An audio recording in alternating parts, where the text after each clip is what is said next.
3 years, that's how long I stayed away from my little mountain cabin. 3 peaceful years, thinking one day I'd return and find it waiting for me. But the day I finally drove back, something felt wrong.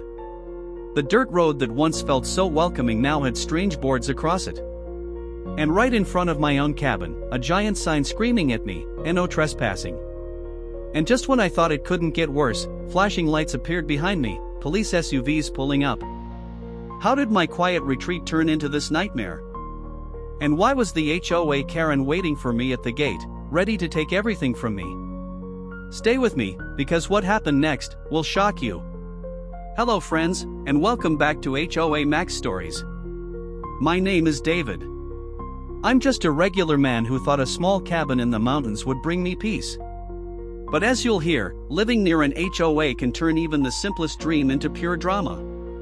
If you're new here, don't forget to hit that subscribe button. Think of it like sharing stories with an old neighbor over coffee. You don't want to miss the next one. And tell me, where are you watching from today? I'd love to know which part of the country you're tuning in from, because HOA nightmares, they happen everywhere. I had been gone for 3 years. 3 long years away from the one place I thought was mine forever, my cabin in the mountains. That cabin was not just wood and stone, it was a dream. It was my little escape from the noise of the city, from the stress of work, from the endless HOA rules that followed me everywhere in my neighborhood back home. When I built that cabin years ago, I told myself, this is freedom. This is peace. No HOA. No meetings. No one telling me how tall my grass should be or what color my door must be. It was just me, the trees, the lake, the cold mountain air. But life got in the way. Work dragged me in. Family issues. Health problems. I stayed away longer than I wanted to, until 3 whole years passed. And finally, when things calmed down, I thought, this is it.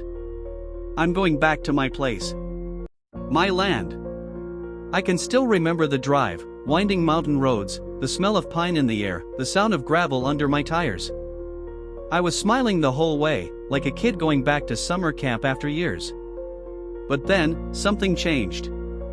As I turned the last bend before the cabin, I noticed a board nailed into the side of a tree. Red paint. Big letters. At first, I thought it was just a hunting notice. But as I got closer, I realized it said "No trespassing." I laughed nervously to myself. Probably for hunters, maybe for hikers, I thought. But then I saw another one. And then another.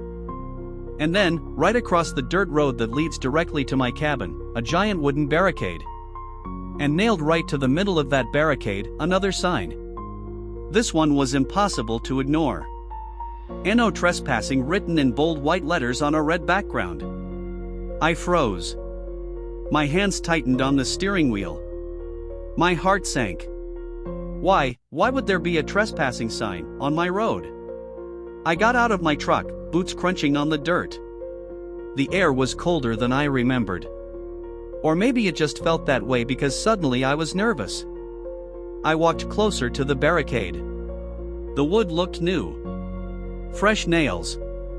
Fresh paint. Someone had built this recently. And as I stood there staring at the sign, wondering what in the world was going on, I heard a voice behind me. Well, look who finally decided to show up. I turned around, and there she was. Karen. Now, I didn't call her Karen at that moment, but if you've ever lived near an HOA, you know the type. Middle-aged. Arms crossed. A permanent scowl on her face, like life was one big inconvenience. And the way she looked at me, it was like I had already done something wrong just by standing there. She walked up slowly, her shoes clicking on the gravel. "You can't be here," she said. "This isn't your place anymore." I felt my jaw drop. I almost laughed in disbelief. "What do you mean it isn't my place? This is my cabin. My land." Karen smirked, the kind of smirk that makes your blood boil. "You've been gone for years. The HOA has rules about abandoned property. We took it over. Those signs are for people like you. I stared at her, trying to process her words. The HOA? What HOA? This was supposed to be outside their reach, my land was separate. I bought it fair and square. Paid every tax. Kept every record. But here she was, standing like a guard dog in front of my own gate, telling me I didn't belong. I took a step forward.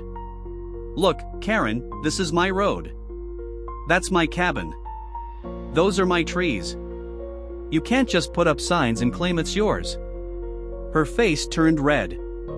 Oh, you'll see, she snapped. You left it.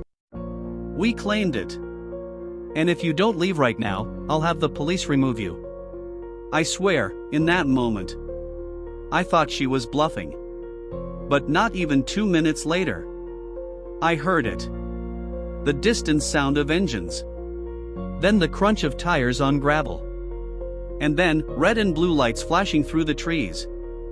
4 black and white SUVs pulled up behind my truck. Doors opened. Officers stepped out.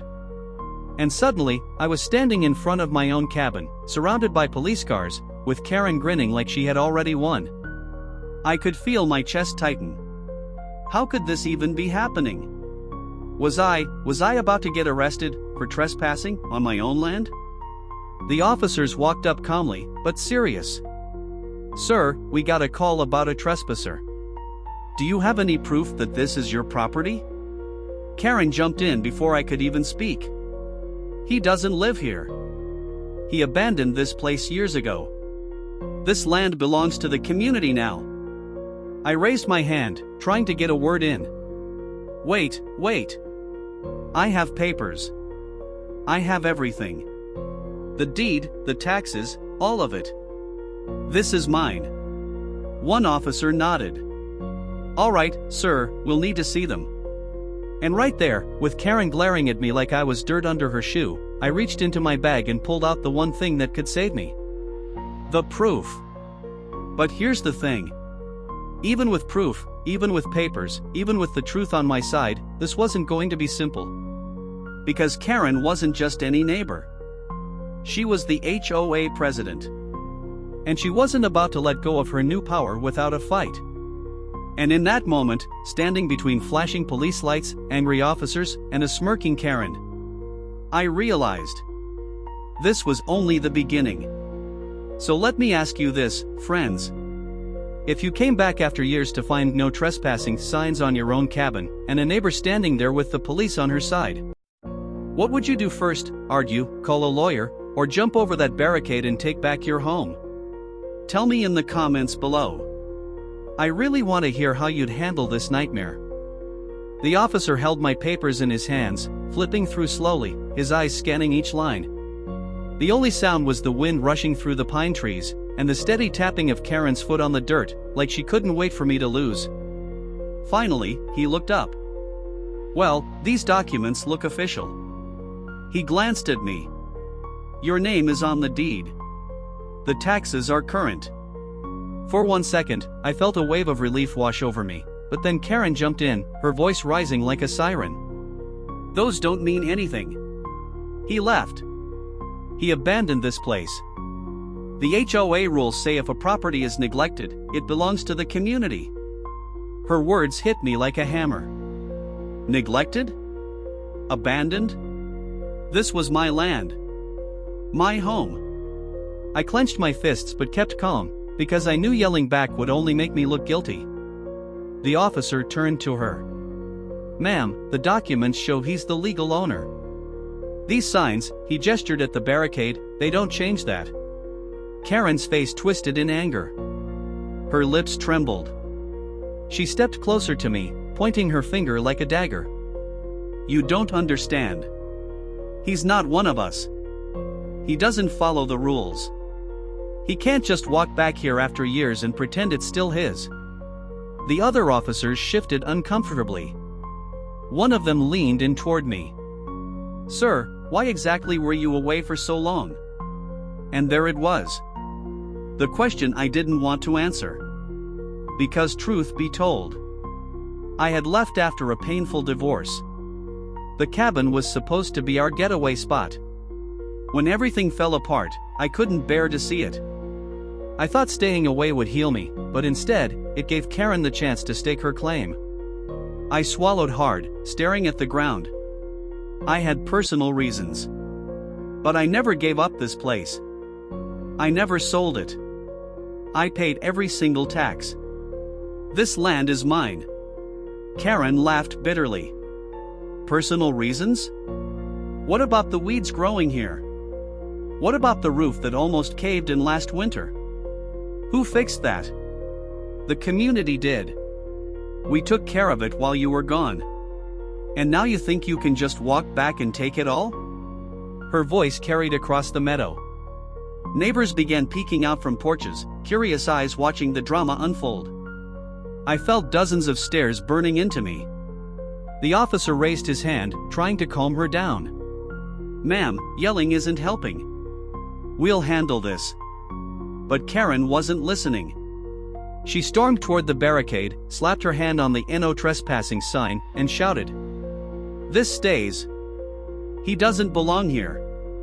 The way she screamed, it wasn't just anger. It was something deeper. Possession. Like she really believed she owned it now. I stepped closer, my voice low but firm. "This is my home. And no matter how many signs you nail up, that will never change."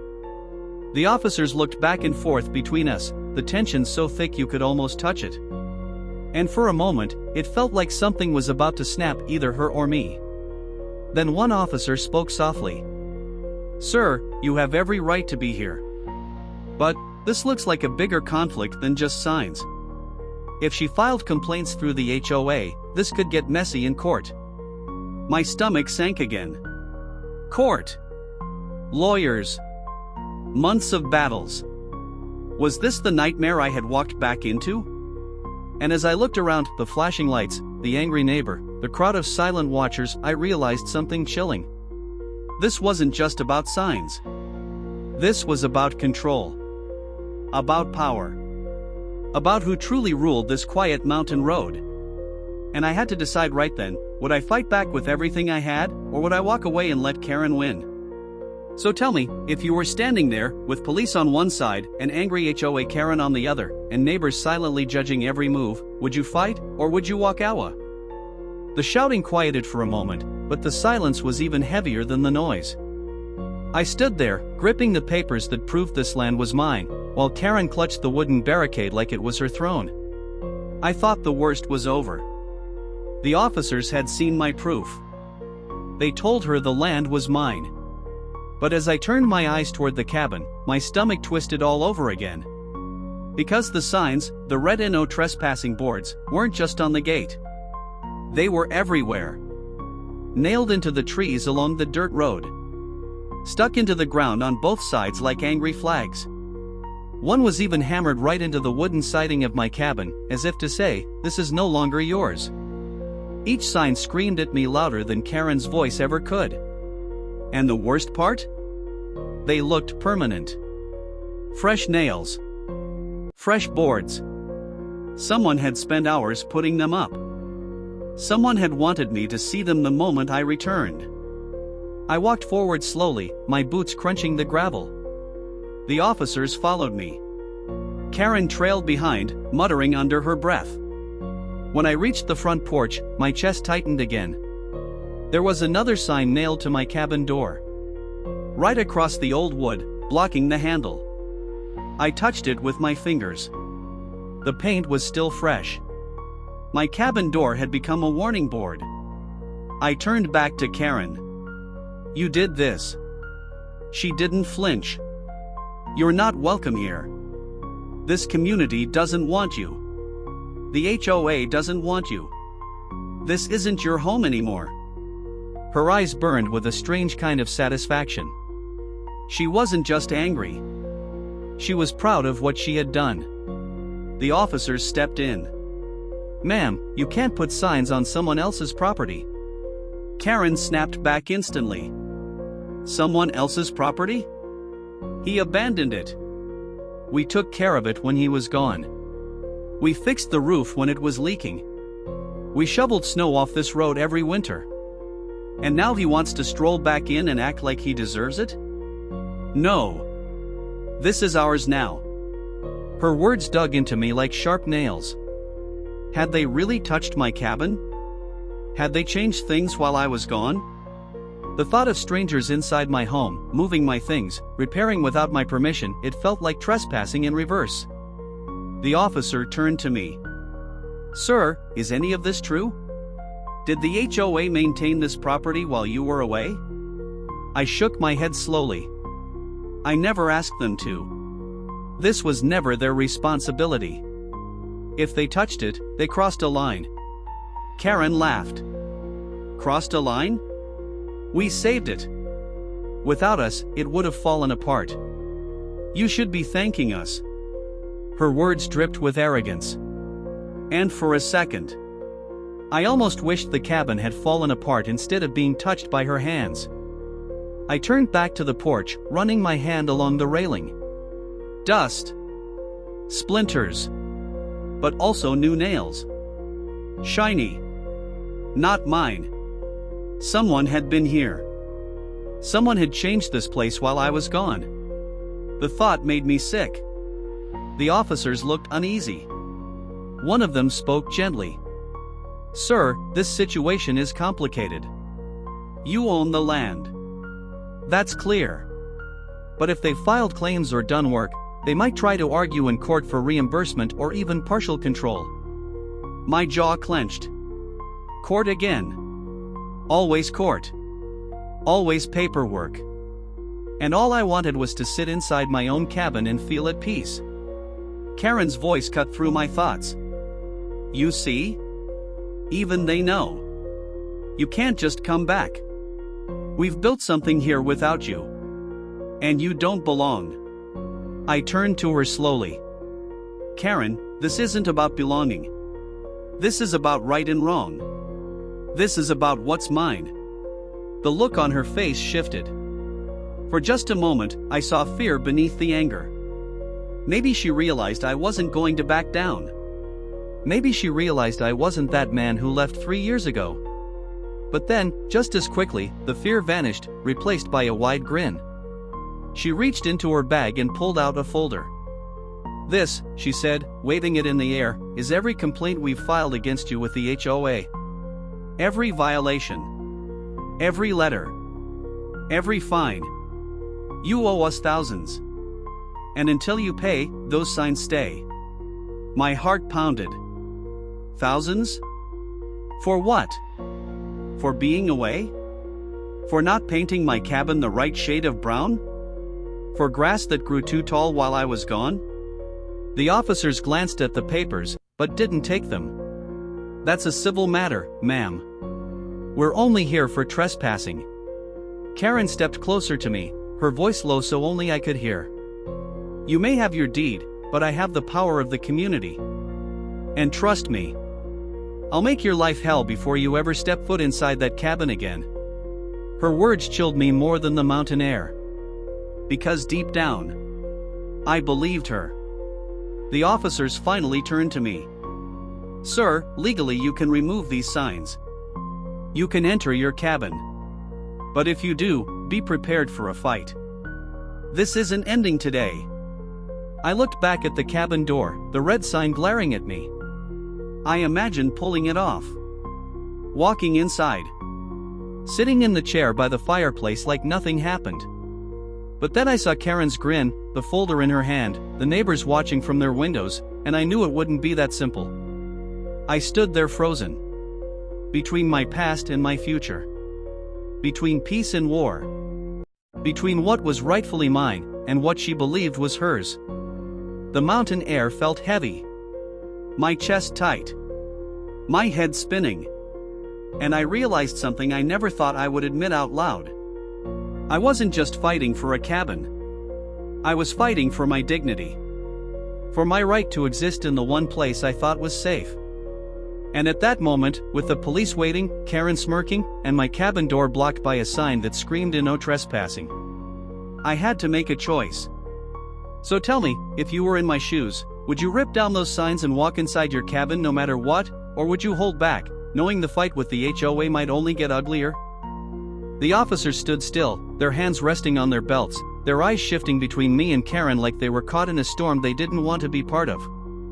The flashing lights from their SUVs lit up the wooden fence, the red and blue reflecting across the "No Trespassing" sign like a warning from another world. For a moment, everything froze, until one officer cleared his throat. "Sir, it's your legal right to enter the property. But if you do, you should understand this won't be the end. The HOA has already involved itself. This is bigger than just a locked cabin." Karen's grin widened. She stepped forward, almost daring me to move closer to the door. "Go ahead," she whispered. "Pull it down. Walk inside. Let's see how far you get before the real trouble starts." Her voice was like poison in my ear. Not loud enough for everyone else to hear, but sharp enough to slice straight through me. The officer looked at me again. "You want to go in?" I glanced at the sign nailed across my door. My door. My hand itched to rip it off, to throw it down into the dirt. But then I thought about her folder full of complaints, about months in court, about money draining from my pocket into endless lawyer fees. I hesitated. And Karen saw it. That hesitation was all she needed. She laughed, loud and mocking, like she had just won a war without firing a single shot. "See? He's scared. He knows it's not his anymore." The words cut deep. I clenched my fists, but I held my ground. "Scared? No, Karen. I'm not scared. I'm angry. And you don't get to decide what's mine." She tilted her head, her eyes glinting. "Oh, but I already have." The officers stepped between us, sensing the tension rising. "All right, let's calm down. Nobody's going inside tonight. Sir, I'd advise you to head back for now. Gather your legal documents. Get ready for what's coming. We can't stop her from filing complaints, but you've got the law on your side." Their voices were steady, but I could hear the warning buried inside. This wasn't going to be about truth or fairness. This was going to be about endurance. Who could outlast the other? I looked past them at the cabin again. The porch. The wooden door. The place I once called home. It was right there, just a few steps away, and yet it felt further than ever. Karen leaned against the barricade, arms crossed, like a queen on her throne. "This isn't over," she said. "The HOA decides what happens here. Not you." Her confidence was terrifying. She wasn't bluffing. She believed every word. I turned away, forcing myself to breathe. The officers walked with me toward my truck, their radios crackling softly. Behind us, Karen's laugh echoed through the trees. As I reached my truck door, one officer spoke quietly. "Off the record. I've seen people like her before. They don't stop. They'll dig into every rule, every law, just to wear you down. Be ready for a fight, sir. And don't fight it alone." His words stuck with me. Don't fight it alone. I climbed into my truck, slamming the door. My hands shook against the steering wheel. I looked at the cabin one last time. The lights from the SUVs painted it in red and blue. My land. My dream. My nightmare. And just as I was about to start the engine, another sound hit me. Hammering. I looked up. Karen was on the porch, hammer in hand, nailing another board right over my cabin window. She wasn't even hiding it anymore. She was claiming it as hers while the police stood just a few feet away. I jumped out of the truck. "Hey! What do you think you're doing?" She didn't stop. Hammer. Nail. Board. You left it. I'm securing it. The officers rushed forward, pulling her back, but she struggled against them. He's not the owner anymore. The HOA rules are clear. He abandoned it. Her voice cracked as she screamed, but there was something almost desperate in her tone now. It wasn't just anger. It was obsession. She needed to believe this was hers. The officers held her back, but she fought, kicking at the dirt, her hair flying loose in the cold wind. And for the first time, I realized I wasn't just dealing with a difficult neighbor. I was dealing with someone unhinged. Someone who would go to any length to make sure I never stepped inside my cabin again. The officers finally pulled her away, warning her about destruction of property. She shouted back at them, but they didn't listen. For the first time that night, the power in her voice cracked. I stood there, watching her being led back toward her SUV. Her eyes never left mine. And in that look, I saw a promise. This wasn't the end. It was only the beginning. I turned back to my cabin. The door still blocked.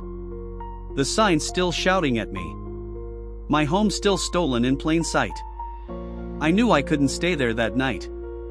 The fight would take more than anger. It would take patience, proof, and strength I wasn't sure I had anymore.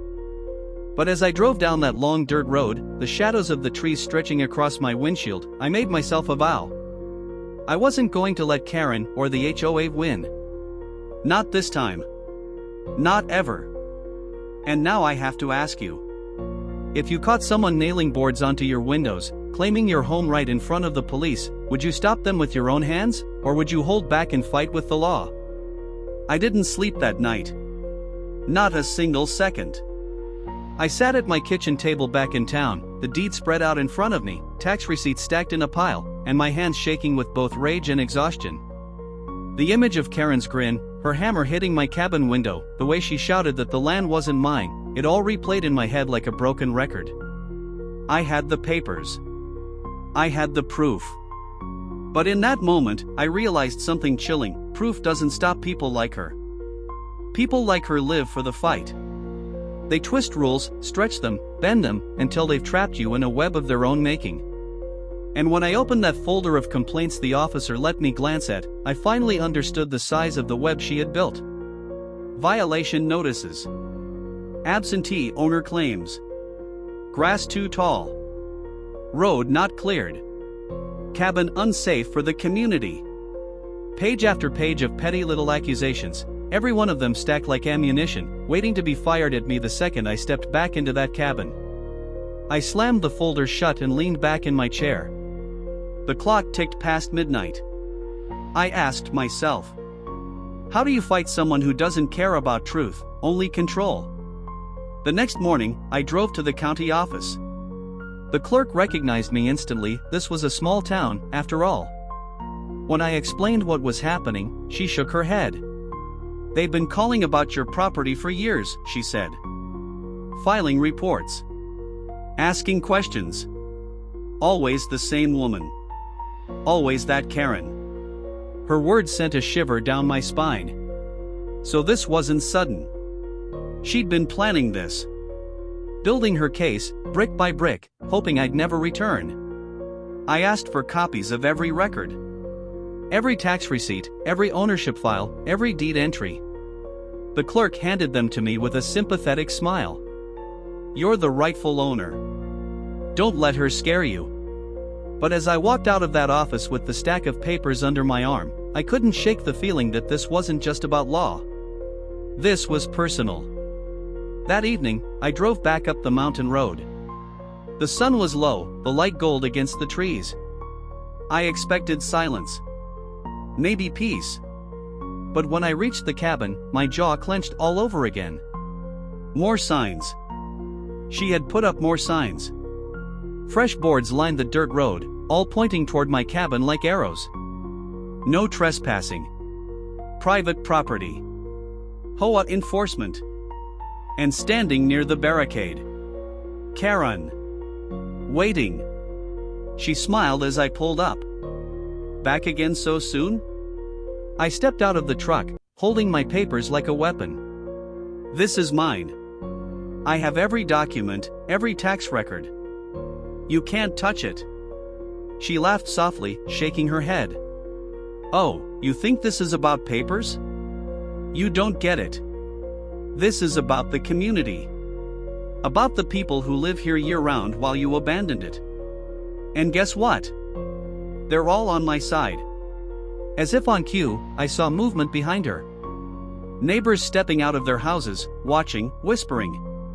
Some crossed their arms. Some shook their heads. The weight of their stares pressed against me. I raised my voice. This land has my name on it.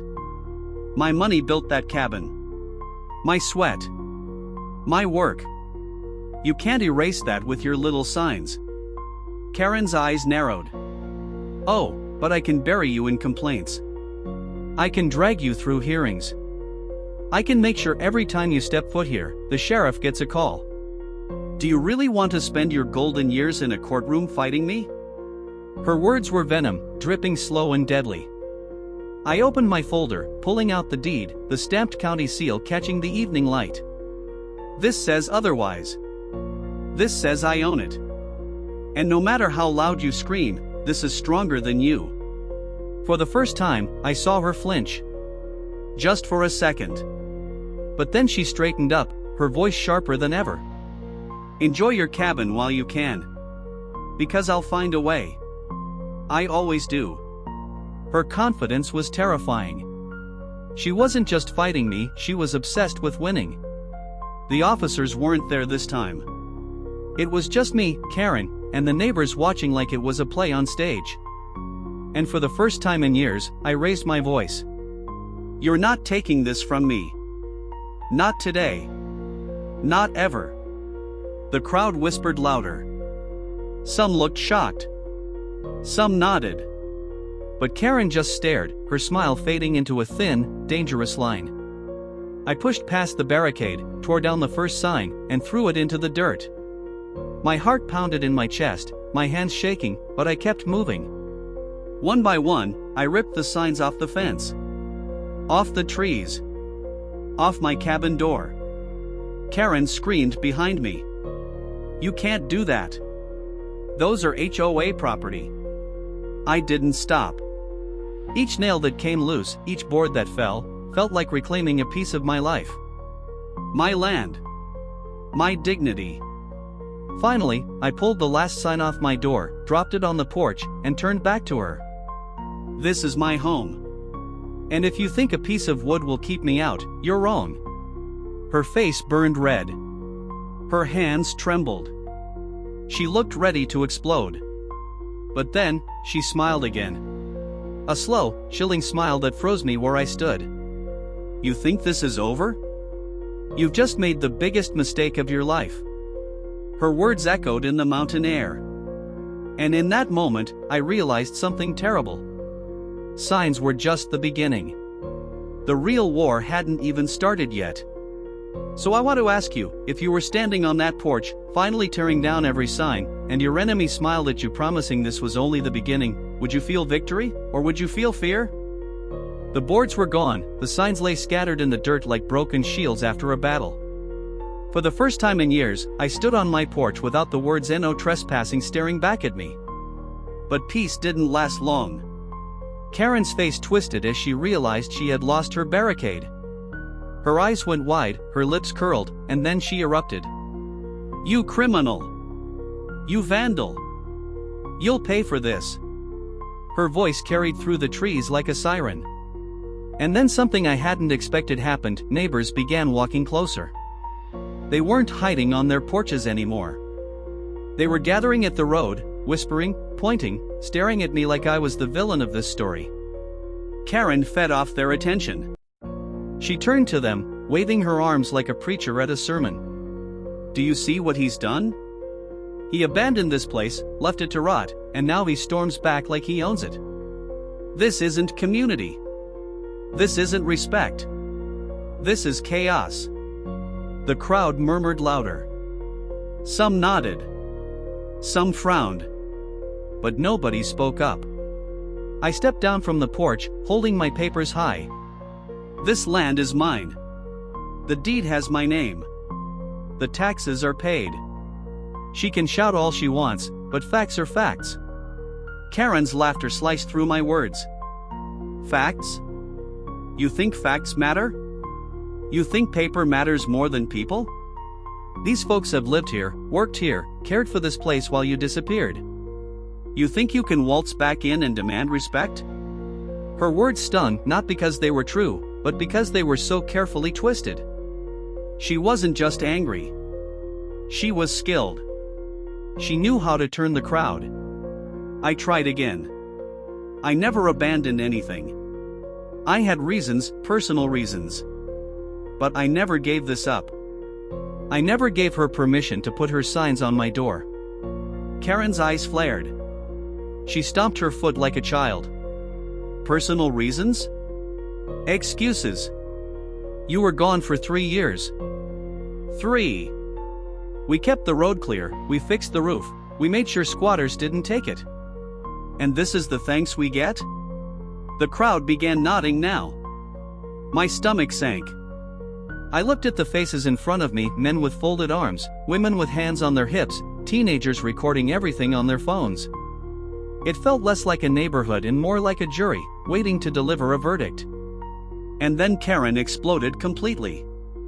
She stormed toward me, her fingers stabbing the air. You don't belong here anymore. This isn't your land, it's mine. Mine. Her voice cracked on the last word, her face red, her body shaking. She wasn't just angry anymore. She was losing control. 2 men from the crowd rushed forward, grabbing her arms before she could reach me. She fought against them, kicking, screaming, her hair flying wild. You can't take it back. I built this community. I run this community. He's nothing. Nothing. Her words echoed off the mountains like thunder. I stepped back, stunned. For the first time, I saw it clearly. This wasn't about HOA rules, or grass, or signs. This was about power. About control. Karen didn't just want to enforce the rules, she wanted to own everything she could touch. The men struggled to hold her, but she kept screaming. Her folder of complaints slipped from her hands, scattering papers across the dirt road. The neighbors gasped as the wind blew them everywhere: fines, letters, reports, all the so-called evidence she had built against me. I bent down, picked one up, and read aloud. Violation, absence from property. Fine, $500. Violation, grass length. Fine, $200. Violation, failure to maintain exterior paint. Fine, $1,000. I looked at the crowd, holding up the paper. This is what she's been doing. Not protecting the community. Not helping anyone.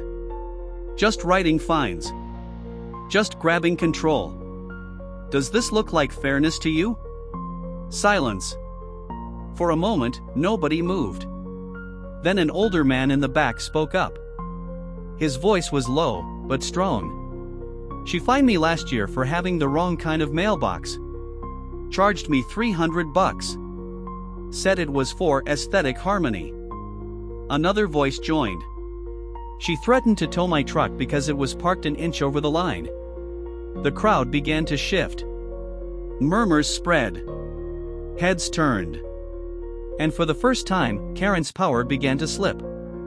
She saw it too. Her face twisted in rage. She broke free from the men holding her and lunged toward me again, but this time it wasn't anger, it was desperation. You're lying. He's lying. Don't listen to him. But the neighbors didn't look at her anymore. They looked at me. At the papers in my hands. At the truth spreading out across the dirt road like wildfire. Karen froze, realizing she was losing them. She backed away slowly, her eyes darting from face to face. And then, with a trembling finger, she pointed at me one last time. This isn't over. You'll regret ever coming back here. Her words were quieter now, but more dangerous than before. She turned, stormed toward her SUV, slammed the door, and sped down the road, leaving a trail of dust behind her. The neighbors remained silent, their eyes still on me. Some sympathetic. Some curious. Some still unsure. I stood there, holding the scattered papers, breathing heavy. The mountain air felt sharp in my lungs. The fight wasn't over. If anything, it had only just begun.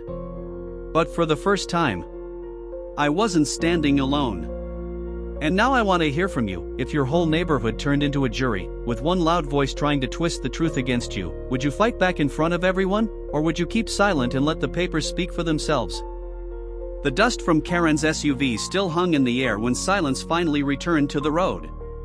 The neighbors stood frozen, papers scattered around their feet, the sound of her rage still echoing faintly in the distance.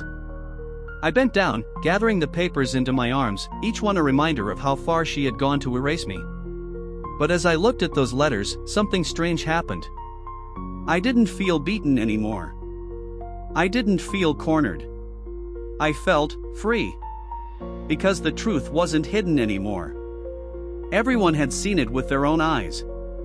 Her folder wasn't a weapon anymore, it was evidence of her obsession. I looked up at the neighbors. For the first time since my return, I spoke not just to Karen, not just to the officers, but to the entire crowd. I left this cabin for 3 years, not because I didn't care, but because life knocked me down. But I never abandoned it. This land is mine. This cabin is mine.